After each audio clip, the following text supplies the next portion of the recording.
Good morning po sa inyong lahat mga kapatid. Narito po tayo sa ating morning devotion. Grab food was for the soul, our daily dose for the nourishment of our souls. Simulan po natin ang ating umaga sa isang pagbubulay na makalakad tayo sa isang mapayapang pamumuhay. Inaring matuwid. Ito po ang ating paksa sa umagang ito sa batayang talata na matatagpuan sa Roma 5:1 and 2. Yamang napawalang sala na tayo dahil sa pananalig sa ating Panginoong Hesukristo. Sa pamamagitan niya ay mayroon na tayong kapanatagan sa harapan ng Diyos. Sa pamamagitan nga niya ay tinatamasa natin ang kagandahang loob ng Diyos at lubos tayong nagagalak sa ating pag-asa na makakasama sa kanyang kalulatian. Ang Diyos po ang magpala sa mga bahagi ng kanyang mga salita na ngayon ay ating pagbubulay-bulay. Inaring matuwid. Sabi ng Doctrine of Justification o pag-aring matuwid na pinatatawad ng Diyos ang isang tao sa kanyang kasalanan, inaalis sa parusa ng kasalanan at ibinabalik sa pagiging matuwid dahil sa pananampalataya kay Kristo. Base sa doktrina, binabago ng Diyos ang kanyang pagtrato sa isang makasalanang matapos na tanggapin at sampalatayanan nito si Kristo tulad ng mga sumusunod. Ang una po, Tinakda ng Diyos na ang makasalanan ay malaya na mula sa panunumbat at pagpaparusa sa kasalanan.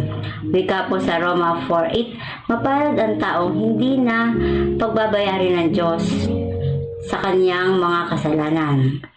Ang ikalawa, itinuturing ng Diyos isang makasalanan dahil sa pagtanggap kay Kristong siyang umako sa kasalanan nito. Wika po sa Roma 8:3b, isinugo niya ang kanyang sariling anak sa anyo ng isang taong makasalanan upang pawiin ang kasalanan. Sa gayon, hinatulan na niya ang kasalanang umaalipin sa tao. Ikatlo, tinubos ng Diyos ang makasalanan sa pamamagitan ng lubos na pagpapatawad.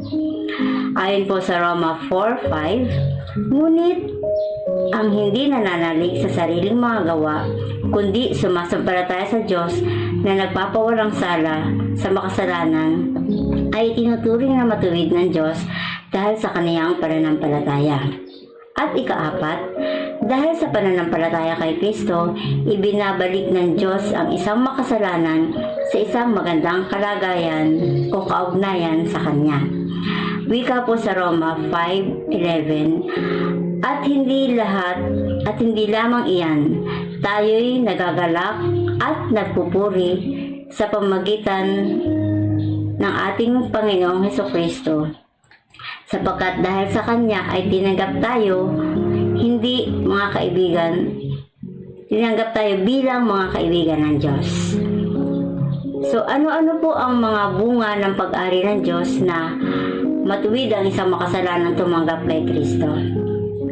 Mayroon tayong pakikipagkasundo sa Diyos o peace with God sa pamamagitan ni Kristo. Tinawag ito ni John Calvin na kapayapaan ng konsensya. Ngunit para sa maraming Bible scholars, hindi nakasentro ang bungang kapayapaan ng konsensya sa makasalanang nagsisi at tumanggap kay Kristo, kundi sa pag-alis ng Diyos ng kanyang galit sa isang makasalanan dahil kay Kristo. Gayunman, hindi humihinto ang biyaya sa pagtatapos ng galit ng Diyos. Ayon sa doktrina, ang makasalanang tumanggap kay Kristo ay hindi nakaaway, kundi kaibigan na ng Diyos. What a great privilege! Walang anumang maaaring gawin ng tao para mangyari ito.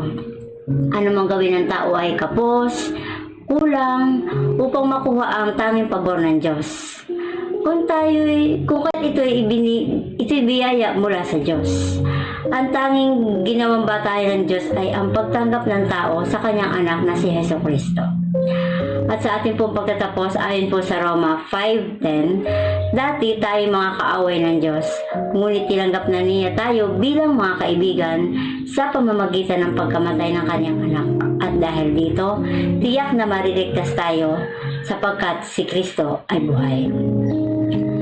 Tayo po ay manalangin. Panginoon, maraming salamat po sa mabiyayang pagbubulay sa umagang ito. Salamat po, Panginoon, na kami ay iyong inaring matuwid, Panginoon. At hindi mo na po kami itinuturing na kaaway, kundi kami, Panginoon, ay iyong mga kaibigan. Salamat po, Panginoon, sa napakalaking pribilehiyo na ipinakaroon mo sa amin. Sa umaga nga po, ito ay pagpalain mo po ang bawat sa amin, Panginoon. Dinadalangin namin sa iyo ang aming mga kapatid na tutungo sa kanilang mga paaralan upang mag-aral.